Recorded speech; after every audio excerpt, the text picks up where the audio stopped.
আসসালামু আলাইকুম রহমতুল্লাহি বরকাতুহ। খুব ভোরবেলা, এই যে কুয়াশা, কিছু কিছু কুয়াশা হইতে হালকা হালকা চলে যাচ্ছে। এই যে যাকে যাকে পাখি কবুতর, এই যে পাকা ধানগুলো রাস্তায় পড়ে না, দেখুন আসতেছে আর কিছুদিন পরে যখন ধানগুলো রাস্তা দিয়ে নিয়ে যাবে তখন এরা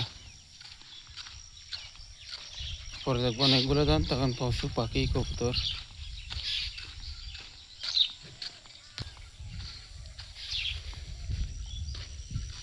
এই গ্রামের আঁকা বাঁকা পথ।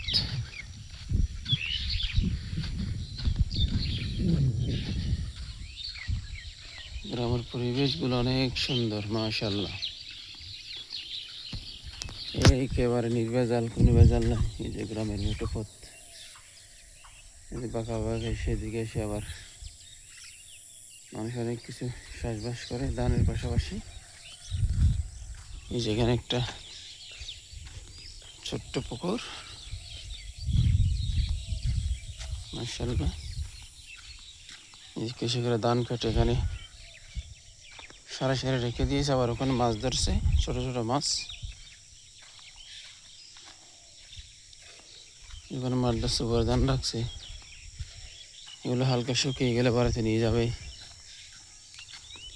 এভাবে কৃষকের জীবন, গ্রামের জীবন, সহজ সরল মানুষগুলো এভাবেই চলে, দিন অতিবাদ করে। খুব সকালে ঘুম থেকে ওঠে কৃষকরা, এবং তাড়াতাড়ি হয়তো এরা ঘুমিয়ে যায়। এটাই গ্রাম বাংলার চিরায়ত নিয়ম। কিন্তু আল্লাহ মানুষকে এভাবেই সৃষ্টি করেছেন, এভাবে অভ্যস্ত হয়ে গেছে গ্রামের মানুষগুলো। এদের প্রধান উৎস হচ্ছে আপনার ধান, কৃষিকাজ। কৃষিকাজের প্রধান উৎস ধান, এরপর হলো অন্যান্যগুলো। যেমন শীতকাল চলে আসে, শীতে আপনাদের অনেকে আলু চাষ, মরিচ চাষ, নানান জাতীয় সবজি চাষগুলো করে থাকে সিজনারি খাওয়ার জন্য। ধান উঠে গেলে অনেক বড় চাষগুলো করে থাকে। কৃষকের এক প্রকার সুখ আছে, কষ্ট আছে, দুটোই মিলেমিশে এরা হাসি মুখে থাকে। কৃষক হইতে বাংলার মানুষের প্রাণ বাঁচিয়ে রাখে। এরা শ্বাস করে বিদায় মানুষ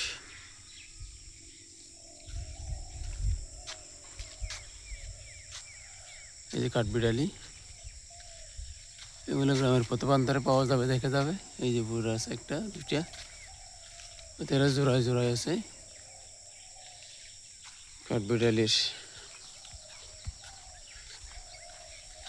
অতিষ্ঠ হয়তো অনেক অতিষ্ঠ হয়ে যায়। এই যে রাস্তার পাশে শিম,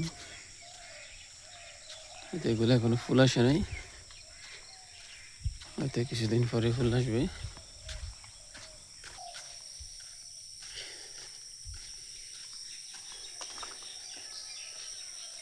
এই যে মাঠ পেরিয়ে এখন রাস্তা